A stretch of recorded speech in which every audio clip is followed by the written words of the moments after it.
మా latest videos కోసం మా ఈ తెలుగు న్యూస్ ఛానల్ సబ్స్క్రైబ్ చేసి గంట సింబల్ యాక్టివేట్ చేసుకోండి. రేపు ఆదివారం గుమ్మం పక్కన ఈ ఆకును పెట్టండి, చాలు అద్భుతం జరుగుతుంది. వద్దన్నా డబ్బు వస్తుంది. మీకు పట్టిన పీడలు దరిద్రాలు ఖచ్చితంగా తొలగిపోతాయి. తరతరాలకు తరగని అదృష్టము ఐశ్వర్యము కలిసి వస్తాయి. కాబట్టి బుధవారం రోజు అందరూ ఈ పరిహారాన్ని ఆచరించండి.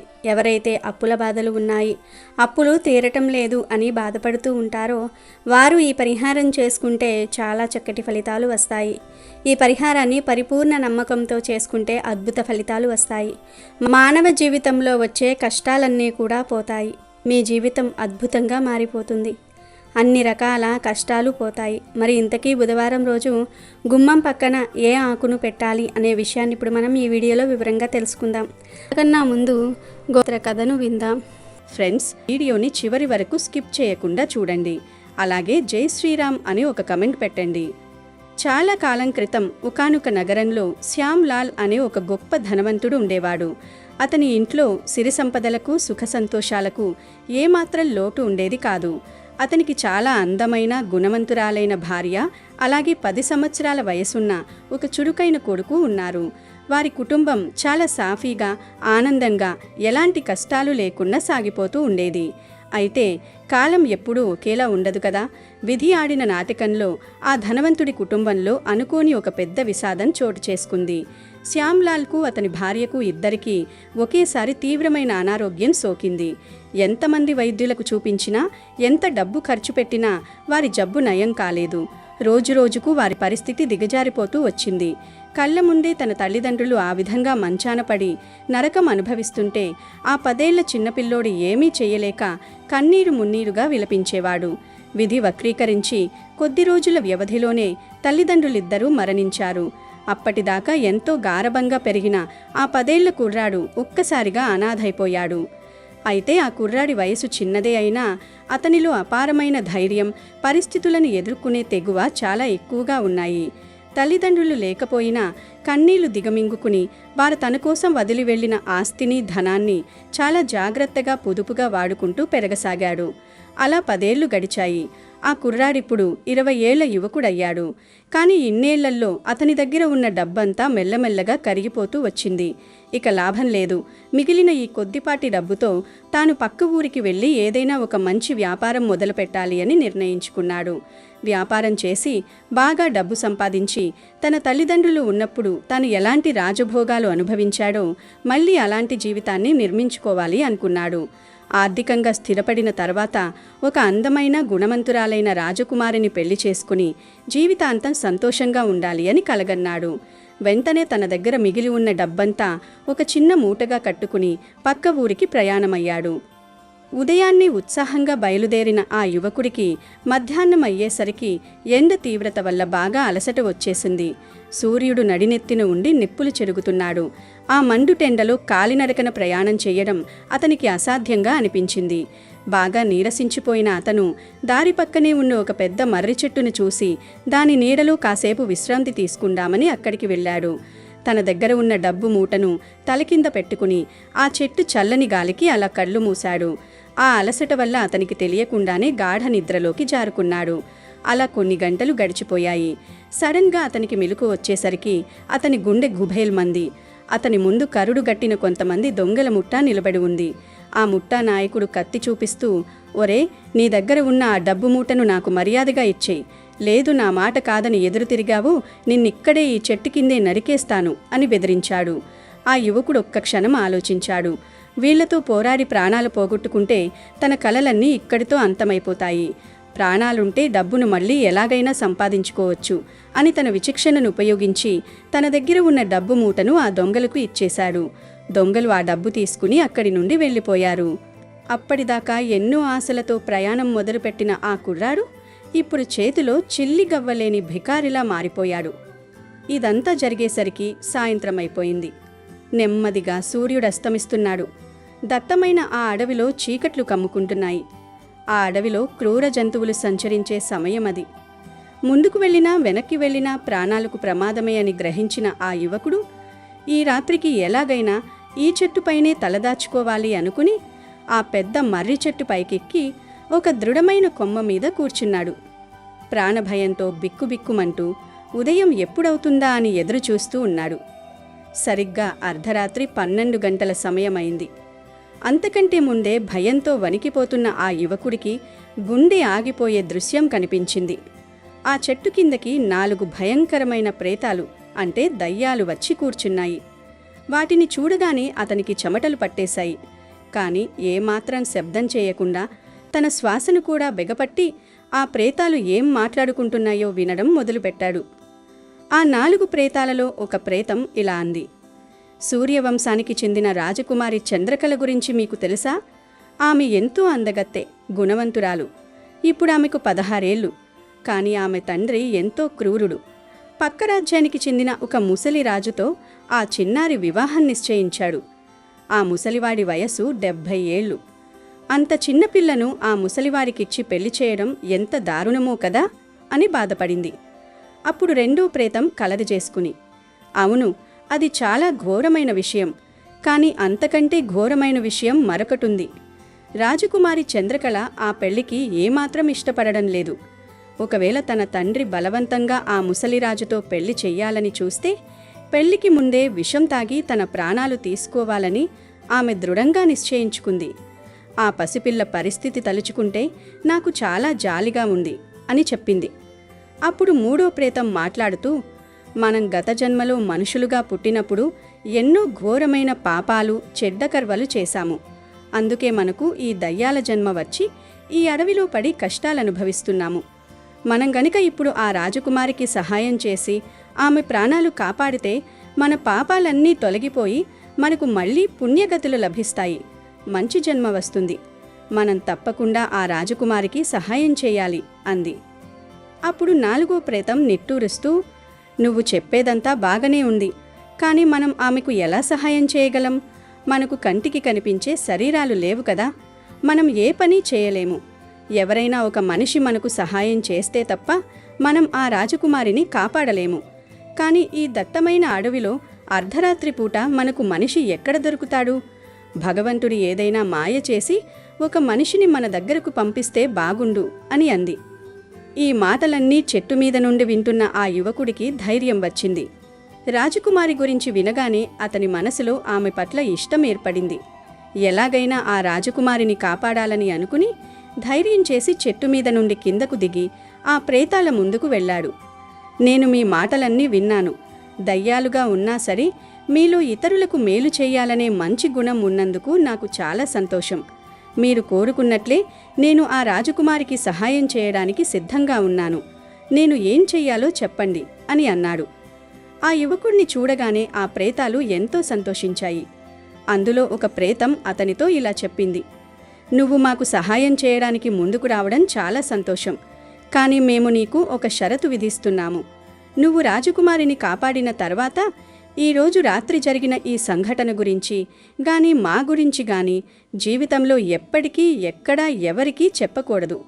ఒకవేళ ఏ కారణం చేతనైనా నువ్వు మా గురించి బయట పెడితే నువ్వు ఆ రహస్యం చెప్పిన మరుక్షణమే రాజకుమారి చంద్రకళ ప్రాణాలు కోల్పోతుంది. ఈ షరతుకు నువ్వు ఒప్పుకుంటేనే మేము నిన్ను అక్కడికి తీసుకువెళ్తాము అని అంది. ఆ యువకుడు ఏమాత్రం ఆలోచించకుండా, నాకు నీ షరతు పూర్తిగా అంగీకారమే. నా ప్రాణం పోయినా నేను మీ గురించి ఎవ్వరికీ చెప్పను. ఇది నా మాట అని ప్రమాణం చేశాడు. వెంటనే ఆ 4 ప్రేతాలు తమ మాయాశక్తులతో ఆ యువకుణ్ణి ఒక అందమైన రాజకుమారుడిలా తయారు చేశాయి. అతనికి అత్యంత విలువైన పట్టువస్త్రాలు, ఆభరణాలు ధరింపజేశాయి. 5 అద్భుతమైన గుర్రాలను సృష్టించి ఒక గుర్రం మీద అతన్ని కూర్చోబెట్టి మిగిలిన 4 గుర్రాల మీద ఆ ప్రేతాలు కూర్చుని రాత్రికి రాత్రే రాజకుమారి ఉన్న కోటకు చేరుకున్నాయి. కోట బయటే ప్రేతాలు ఆగిపోగా రాజకుమారుడి వేషంలో ఉన్న ఆ యువకుడు తన పేరు చంద్రమోహన్ అని చెప్పుకుంటూ రాజకుమారి గదిలోకి వెళ్ళాడు. అక్కడ చంద్రకళ ఒంటరిగా కూర్చుని తన దురదృష్టాన్ని తలుచుకుంటూ తెల్లవారితే విషం తాగి చనిపోవడానికి సిద్ధంగా ఉంది.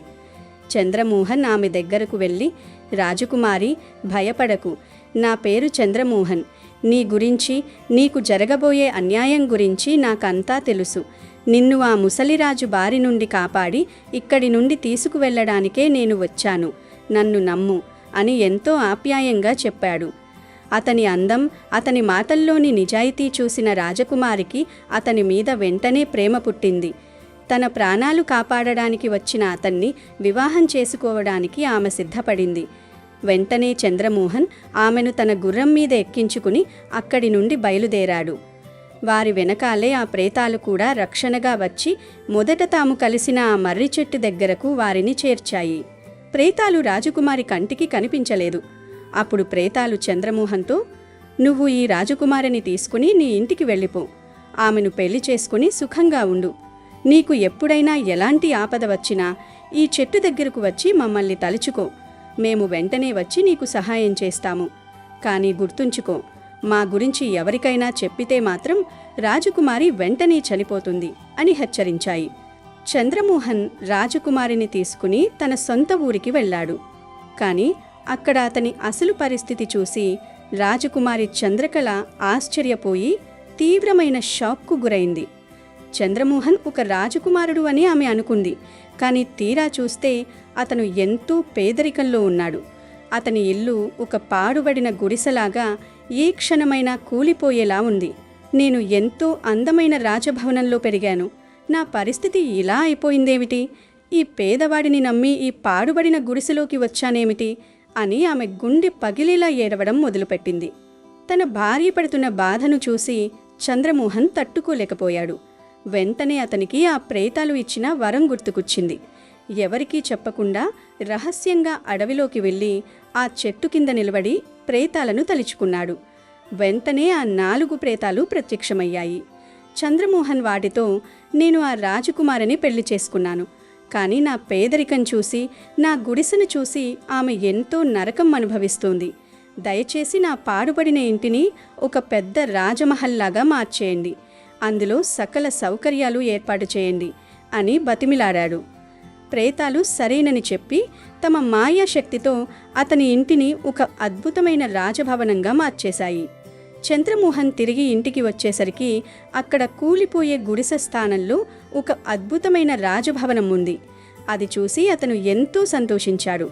ఇంతలో నిద్రలేచిన రాజకుమారి చంద్రకళ ఆ భవనాన్ని చూసి ఆశ్చర్యపోయింది. వెంటనే తన భర్తను నిలదీయడం మొదలుపెట్టింది. రాత్రికి రాత్రి ఈ కూలిపోయే గుడిసె ఇంత పెద్ద రాజమహల్లాగా ఎలా మారిపోయింది? ఈ అద్భుతం ఎలా జరిగింది? ఈ రహస్యమేంటో నాకు వెంటనే చెప్పాలి అని పట్టుపట్టింది.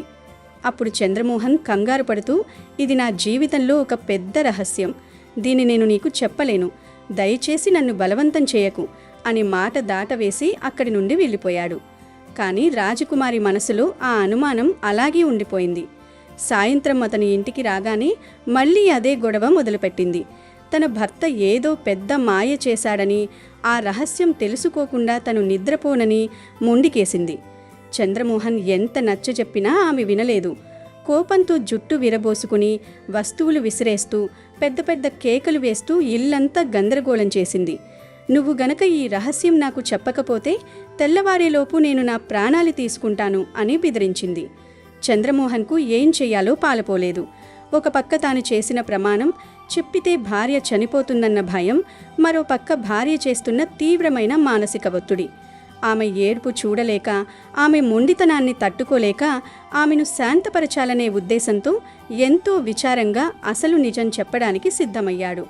ఆ అడవిలో దొంగలు తనను దోచుకోవడం దగ్గర నుండి ఆ 4 దయ్యాలు తనకు సహాయం చేయడం వరకు ప్రతి ఒక్క విషయాన్ని పూసగుచ్చినట్లు ఆమెకు చెప్పేశాడు.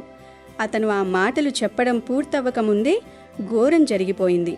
ప్రేతాలు విధించిన షరతు ప్రకారం రహస్యం బయటపడిన మరుక్షణమే రాజకుమారి చంద్రకళ కుప్పకూలిపోయి ప్రాణాలు విడిచిపెట్టింది. ఆమె చనిపోగానే ఆ అద్భుతమైన రాజభవనం మళ్ళీ పాత కూలిపోయే పూరి గుడిసెలాగా మారిపోయింది. క్షణికావేశంలో భార్య పెట్టిన ఒత్తిడికి తలొగ్గి చంద్రమోహన్ తన భార్యను, సంపదను రెండింటినీ కోల్పోయి మళ్లీ రోడ్డున పడ్డాడు. కటిక పేదరికంలో మగ్గిపోయాడు. ఈ కథ ద్వారా మనం తెలుసుకోవలసిన అత్యంత ముఖ్యమైన నీతి ఏమిటంటే, పురుషులు స్త్రీల యొక్క ఏ కోరిక పడితే ఆ కోరికను గుడ్డిగా తీర్చకూడదు. ముఖ్యంగా 3 రకాల కోరికలను ఎట్టి పరిస్థితుల్లోనూ అంగీకరించకూడదు. అలా అంగీకరిస్తే వారు స్వయంగా అరిష్టాన్ని, అంటే అలక్ష్మిని తమ ఇంటికి ఆహ్వానించినట్లే. వారు ఎంతటి కోటీశ్వరులైనా సరే చివరకు దరిద్రాన్ని అనుభవించక తప్పదు. మొదటిది, స్త్రీ కోరే ఏదైనా ఒక కోరిక వల్ల భర్త యొక్క ఆత్మగౌరవానికి, అతని మర్యాదకు భంగం కలుగుతుందని అనిపించినా, లేదా ఆ కోరిక వల్ల కుటుంబ సభ్యులందరూ సమాజంలో అవమానాల పాలవ్వాల్సి వస్తుందని అనిపించినా, అలాంటి కోరికను పురుషుడు ఎట్టి పరిస్థితుల్లోనూ తీర్చకూడదు. గౌరవం లేని చోట సంపద నిలవదు. రెండవది, స్త్రీ కోరే కోరిక వల్ల భర్త ప్రాణాలకు ఏమాత్రం ప్రమాదం ఉంది అని అనిపించినా, లేదా అతనికి ఏదైనా శారీరక మానసిక ఇబ్బంది కలుగుతుందని తెలిసినా ఆ కోరికను వెంటనే తిరస్కరించాలి. ప్రేమ పేరుతో ప్రాణాల మీదకు తెచ్చుకునే సాహసాలు ఎప్పుడూ చేయకూడదు. మూడవది, స్త్రీ కోరే ఒక కోరిక వల్ల ఇంటికి, కుటుంబానికి తీవ్రమైన నష్టం జరుగుతుందని, కుటుంబం మొత్తం నాశనమయ్యే పరిస్థితి వస్తుందని తెలిసినప్పుడు కథలో రాజకుమారి రహస్యం చెప్పమని పట్టుబడినట్లు భార్య ఎంత ఏడ్చినా, ఎంత బెదిరించినా పురుషుడు ఆ కోరికను అస్సలు తీర్చకూడదు. పురుషుడు స్త్రీల యొక్క ఏ కోరికలు తీర్చకూడదు, వాటి వల్ల ఎలాంటి అనర్థాలు వస్తాయో మనం తెలుసుకున్నాం కదా. అయితే జీవితంలో ఒక పురుషుడు ఉన్నత స్థితికి చేరుకోవాలన్నా, తన ఇంట్లో సిరి సంపదలు ఎప్పుడూ నిలిచి ఉండాలన్నా, తన భార్య కోరే కొన్ని విశిష్టమైన కోరికలను మాత్రం తప్పకుండా సంతోషంగా తీర్చాలి. అలా తీరిస్తే ఆ కుటుంబం ధనవంతులుగా, సుభిక్షంగా మారుతుంది. మొదటిది, భార్య ఎప్పుడైనా దైవ కార్యాలు చేద్దామని, గుడికి వెళ్దామని, నోములు లేదా వ్రతాలు చేసుకుందామని అడిగినప్పుడు భర్త ఆ కోరికను ఎట్టి పరిస్థితిలోనూ కాదనకూడదు. అలాగే పేదవారికి దానం చేద్దామని లేదా ఆకలితో ఉన్నవారికి అన్నదానం చేద్దామని అడిగితే ఆ మంచి పనికి వెంటనే అంగీకరించాలి. ధర్మకార్యాల కోసం, పుణ్యకార్యాల కోసం భార్య అడిగే ఖర్చును సంతోషంగా భరించే పురుషుడి ఇంట్లో ఎప్పుడూ సాక్షాత్తు ఆ లక్ష్మీదేవి కొలువై ఉంటుంది. దైవచింతన, మంచి పనులు చేయాలనే స్త్రీ సంకల్పానికి భర్త తోడుగా నిలిస్తే ఆ కుటుంబానికి సమాజంలో గౌరవం పెరగడమే కాకుండా చేసే ప్రతి పనిలో, వ్యాపారంలో ఊహించని విజయం లభించి సిరి సంపదలు వృద్ధి చెందుతాయి. రెండవది, భార్య తన పిల్లల భవిష్యత్తు కోసం, వారి ఉన్నత చదువుల కోసం లేదా ఇంట్లోని వృద్ధులైన కుటుంబ సభ్యుల ఆరోగ్య విషయాల కోసం ఏదైనా అడిగితే ఆ కోరికను భర్త ఎంతో బాధ్యతగా తీర్చాలి. కుటుంబం యొక్క ఎదుగుదల కోసం ఆమె పడే తపనను అర్థం చేసుకుని దానికి అవసరమైన ఆర్థిక, నైతిక మద్దతు అందించే పురుషుడు ఎప్పటికీ నష్టపోడు. ఇల్లు చక్కదిద్దుకునే విషయంలో, పిల్లల పెంపకంలో ఆమె అడిగే అవసరాలను తీర్చడం వల్ల ఇంట్లో ఎప్పుడూ సాకారోత్మక వాతావరణం, ఆనందం నెలకొంటాయి. భార్యాభర్తల మధ్య ఎప్పుడైతే సఖ్యత ఉండి ఇల్లు ప్రశాంతంగా ఉంటుందో సరిగ్గా అక్కడే అదృష్టం తలుపు తడుతుంది, సంపద దానంతట అదే వస్తుంది. ఇక మూడవది, భార్య ఏదైనా డబ్బును వృధా చెయ్యకుండా పొదుపు చేద్దామని లేదా భవిష్యత్తు అవసరాల కోసం బంగారం, భూమి లాంటి స్థిరాస్తులు కొందామని కోరినప్పుడు భర్త దానికి పూర్తి మద్దతు ఇవ్వాలి. స్త్రీలు సహజంగానే ఆర్థిక విషయాల్లో, కుటుంబ భద్రత విషయంలో ఎంతో ముందు చూపుతో ఉంటారు.